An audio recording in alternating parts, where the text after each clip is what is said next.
So hello everyone, स्वागत है आप सभी लोगों का इजी प्रेप पर एक बार फिर से। उम्मीद कर रहे हैं आप सब लोगों की तैयारी बहुत ही बेहतरीन चल रही होगी। आज की इस वीडियो में हम चर्चा करने वाले हैं वो ऐसे पॉइंट्स जिनकी वजह से आपका फॉर्म रिजेक्ट हो सकता है या फिर आप डिफॉल्टर की कैटेगरी में जा सकते हैं। तो आप देख सकते हैं मेरे पीछे जो स्लाइड लगी हुई है उसके अंदर भी मेंशन किया गया है कि इस तरह की गलतियां आपको नहीं करनी है, अदरवाइज हो सकता है कि आपका फॉर्म रिजेक्ट हो जाए। अब मैं बताता हूं वो कौन से पॉइंट्स है जिनको शायद आपने जो भी नोटिफिकेशन आया होगा उसके अंदर बारीकी के साथ नहीं देखा होगा।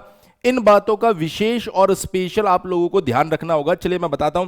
देखिए, पहला पॉइंट जो है वो है आपका ईमेल आईडी और मोबाइल नंबर से जुड़ा। यदि आप देखें तो यहां पर साफ साफ लिखा गया है कि आप जो रजिस्ट्रेशन करने जाएंगे उस रजिस्ट्रेशन के अंदर आपको एक ईमेल आईडी की जरूरत पड़ेगी, इसके साथ साथ आपको एक मोबाइल नंबर की जरूरत पड़ेगी। और ईमेल आईडी और मोबाइल नंबर दोनों आपके ऐसे होने चाहिए जो चालू हो और बाद में भी चालू रहे। यहां पर क्लियरली मेंशन किया गया है कि उसके बाद में किसी भी कम्युनिकेशन के लिए, किसी भी अपडेट के लिए आपको उस ईमेल आईडी और उस मोबाइल नंबर की जरूरत पड़ेगी। तो पहली मिस्टेक, बच्चे एक ऐसा मोबाइल नंबर डाल देते हैं जो टेम्पररी होता है। तो आपको इस चीज का ध्यान रखना है, मोबाइल नंबर, ईमेल आईडी जो परमानेंट है वो आपको डालना है। पहली बात जिसका आपको ध्यान रखना है, बहुत ही शॉर्ट में मैं सारी बातें आपको यहां पर बताऊंगा। दूसरी गलती जो होती है वो डॉक्यूमेंट अपलोड करने में हम लोग गलती करते हैं। हम क्या करते हैं, कोई भी फोटो जो हमारे पास पड़ी रहेगी उसको अपलोड कर देंगे, जबकि यहां साफ साफ लिखा हुआ है, आप पढ़ सकते हैं इस बात को, पर्सनल इंफॉर्मेशन भरने के बाद में अभ्यर्थी अपना उच्च कॉन्ट्रास्ट का रंगीन passport size photo, colourful photo लगेगा, उच्च कॉन्ट्रास्ट हाई क्वालिटी में लगने वाला, ध्यान रखना, एवं अपना हिंदी एवं अंग्रेजी में हस्ताक्षर कर।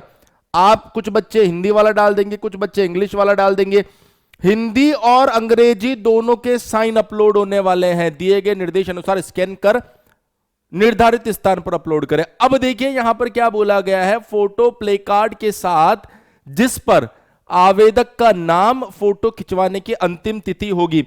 आपने देखा होगा बहुत सी बार आप इस तरह के फोटोज फॉर्म के अंदर लगाते हैं जिसके अंदर बेटा यहां पर आपके पास में फोटो होता है, इतने में आप देखते हैं फोटो होता है और यहां पर आपका नाम और दिनांक लिखी होती है कब आपने फोटो खिंचवाया।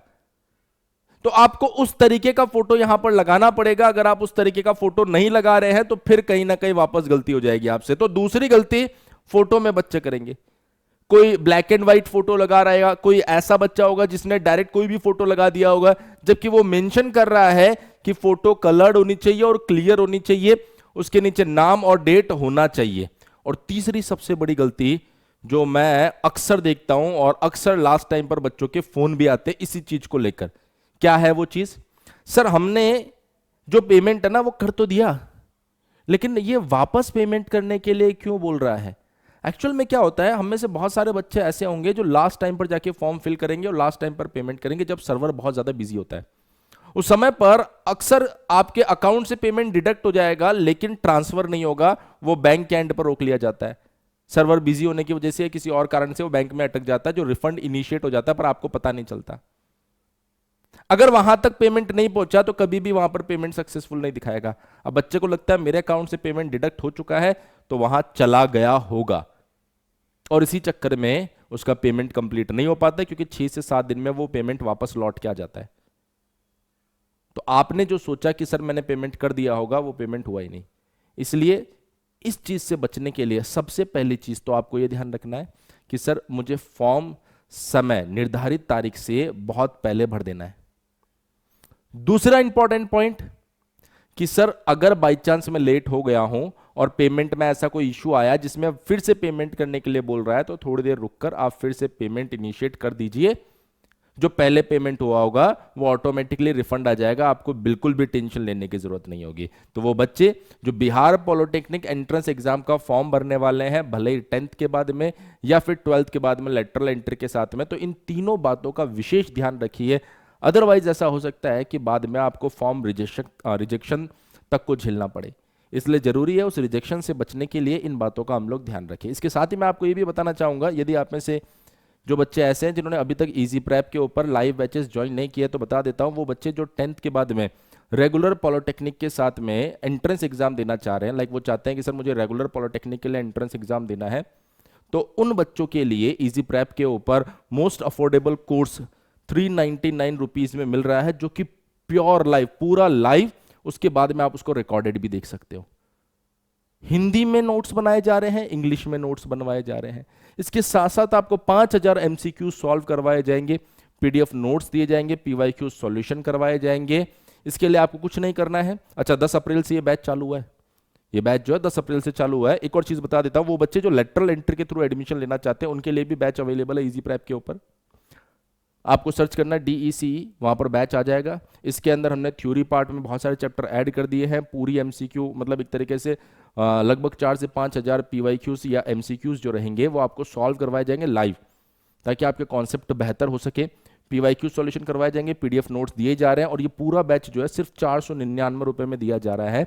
मैं आपको बता देता हूं कि अगर आप में से कोई भी बच्चा रेगुलर या फिर लेटरल एंट्री के थ्रू पॉलिटेक्निक एंट्रेंस एग्जाम में तैयारी करना चाहता है, तो डिस्क्रिप्शन में इजी प्रेप एप्लीकेशन का लिंक है, उसको डाउनलोड कर दीजिए। और डाउनलोड करने के बाद में स्टोर पर जाकर आप सर्च कीजिए।